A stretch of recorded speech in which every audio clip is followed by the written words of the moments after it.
नमस्कार बंधुरा मनीषार हेसेले आपनादेर सबाइके स्वागत। आज आपनादेर साथे शेयर करब आटा मोमोर रेसिपि।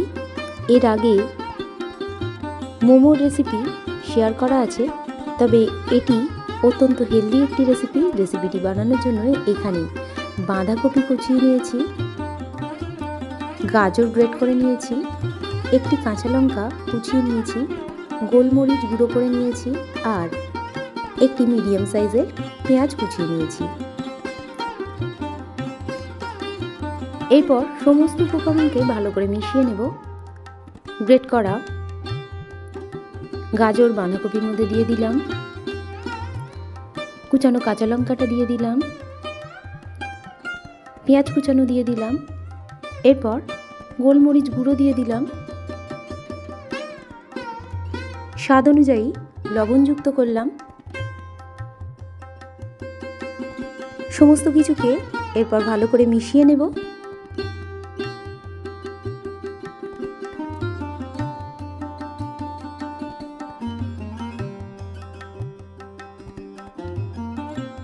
এরপর দিয়ে দিলাম 1 চামচ পরিমাণ ভিনিগার, 1 চামচ পরিমাণ ডার্ক সোয়া সস দিয়ে দিলাম। এরপর দিয়ে দিলাম 1 চামচ পরিমাণ অ্যাপেল সাইডার ভিনিগার। আবারও সমস্ত কিছুকে ভালো করে মিশিয়ে নেব।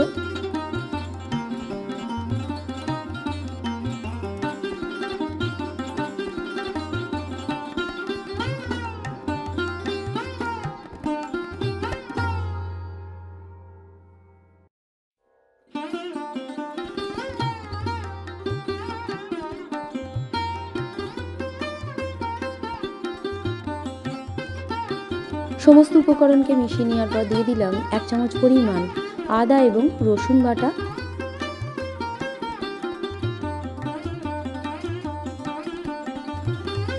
আর সর্বশেষে দিয়ে দিয়েছি একটি টমেটো, এইভাবে লম্বা লম্বা করে সরু সরু করে স্লাইস করে। তৈরি করে নেওয়া মোমোর পুরটাকে আপনারা আদা রসুন না দিয়ে স্যালাড হিসেবেও খেতে পারেন বন্ধুরা, অত্যন্ত হেলদি হয়ে থাকে। এরপর আটা মেখে নিয়েছি, আটাটাকে লেচি করে নিয়ে ছোট ছোট করে এইভাবে ডো তৈরি করে নিয়েছি।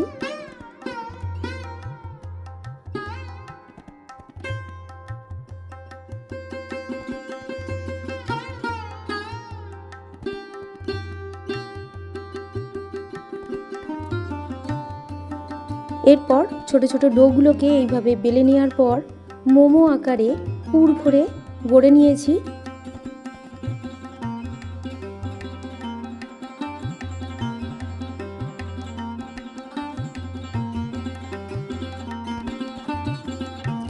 এখানে আপনারা আপনাদের পছন্দ মতো ডিজাইন দিয়ে মোমোগুলিকে গড়ে নিতে পারেন। আমি এখানে 2 রকম পদ্ধতিতে মোমো তৈরি করা দেখিয়েছি। এর আগেও অন্যরকম ডিজাইন দেখানো আছে অন্যান্য রেসিপিতে, ইচ্ছে করলে সেই রেসিপিটিও আপনারা দেখে নিতে পারেন।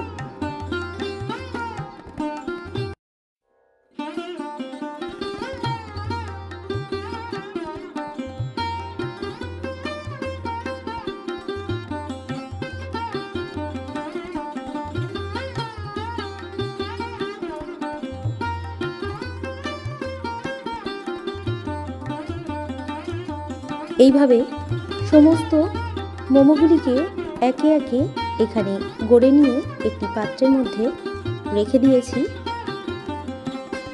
আমার কাছে যেহেতু মোমো স্টিমার নেই, সেই জন্য একটি বহু ছিদ্রযুক্ত পাত্র নিয়ে নিয়েছি। তার মধ্যে 1 চামচ পরিমাণ তেল ব্রাশ করে নেওয়ার পর গড়ে রাখা মোমোগুলিকে এইভাবে একে একে সাজিয়ে নিয়ে ওপর থেকে অল্প একটু অয়েল ব্রাশ করে দিয়েছি।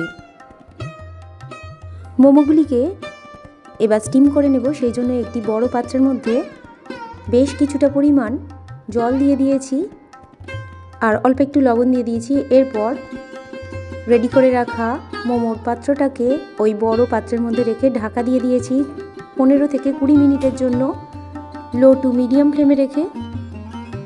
এরপর ঢাকাটা খুলে মোমোগুলিকে সার্ভ করে নিয়েছি, সাথে স্যালাড আর আছে মাটন স্যুপ।